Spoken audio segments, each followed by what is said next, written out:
There you go. Evidently, we're going to start this video Right in this moment. The camera decided at this moment. So you actually caught us with our snacks open.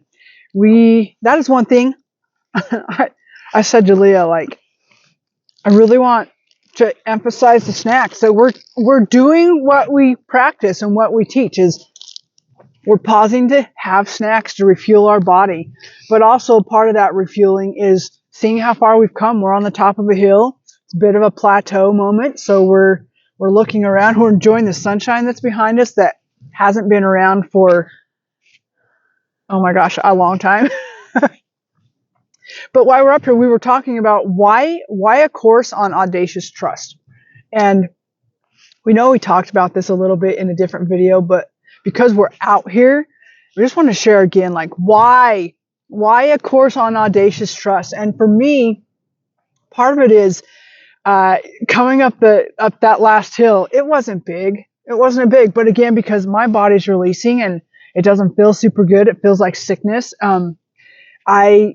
I have to have that trust of, like, I can do that thing. And to know that I can do the even bigger thing, even on days that I don't feel so good, there's still little steps. And sometimes those steps are just being still, which we'll talk about in another video. But I just was contemplating how much I was taught not to trust myself, to look outside for all of my answers. And Leah made a great point about something that her dad said to her. I'm going to let you share that because I think it's so important. Like, people actually say these things to us and we start to believe them. But at the same time, there's that piece in us, the real us, the us that's our soul that just inhabits this body, that it's fighting back and forth and it's saying, this isn't the truth. This isn't right for me. This isn't. So will you share that story just a little bit? Yeah, I was just eat my snacks. Yeah. I have great admiration and respect for some of the big leaps my dad took especially when I was younger. So I was originally born in Nicaragua, and during the time our country was in a state of civil war, and my dad wanted to give us a better life. So, he picked up me and my mom and he took us to Canada.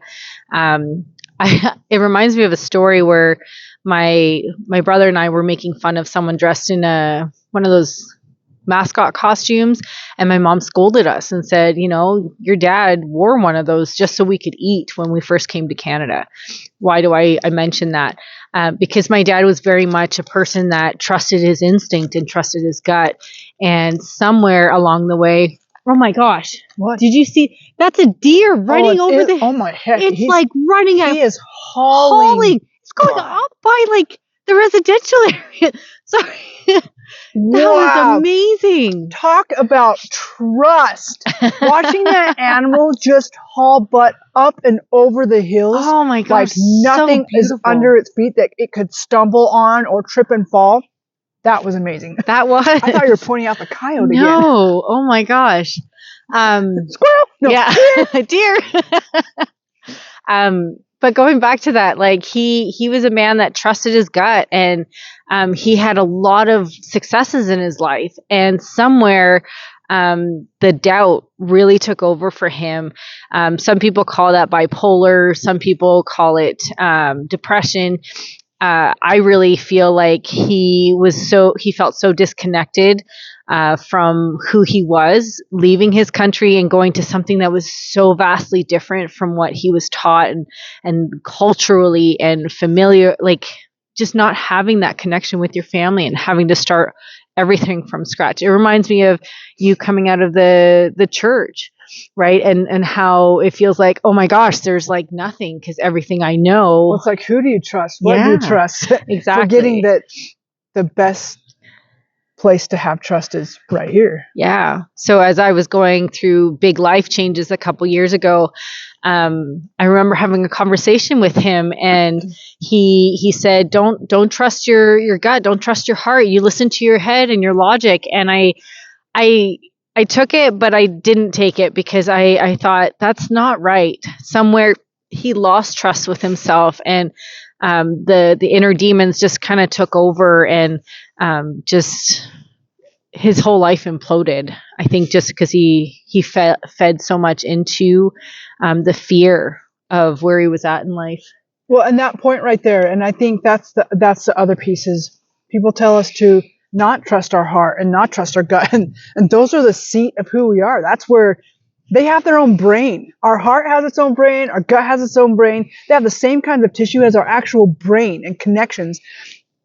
But our brain wasn't meant to solve those kinds of issues. It's there to calculate and to figure out like mathematical things, but it's not meant to solve emotional or feeling kinds of issues. And we so often are taught to give it that task, and that's not its job. It's not what it was created for. And when we put ourselves to trusting in our logic, we got to have logic. We got to listen to it. There's a balance there, but you got to know how to feel from your heart and from your gut the things that your brain. I always say, one thing we say a lot is when emotion goes up, intelligence goes down.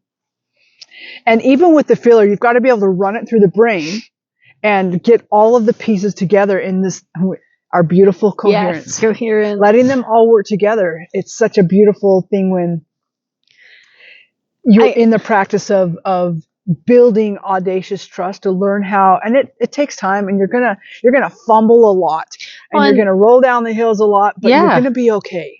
The thing is, when you trust, it goes against everything you've been taught.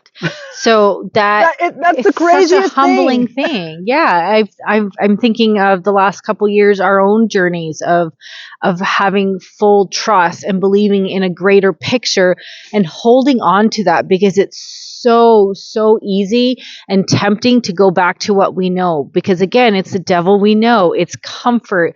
It's we know how to navigate that world, right, even though it's not comfortable. Well, and even in that, the picture that you say we're trusting is something it's basically a blank slate. We're not trusting the picture that we put behind us, because those are the places that haven't worked. Although there's a lot of beauty back there. We're not saying discount and throw it all away. But trust is the unknown. It's the unknown. And that's the piece. Having audacious trust that you have what it takes, the courage that it takes to come home and walk into the future of the unknown, and that everything is going to be more than amazing. You have all the resources already within you, or else you wouldn't be at this crossroads anyways.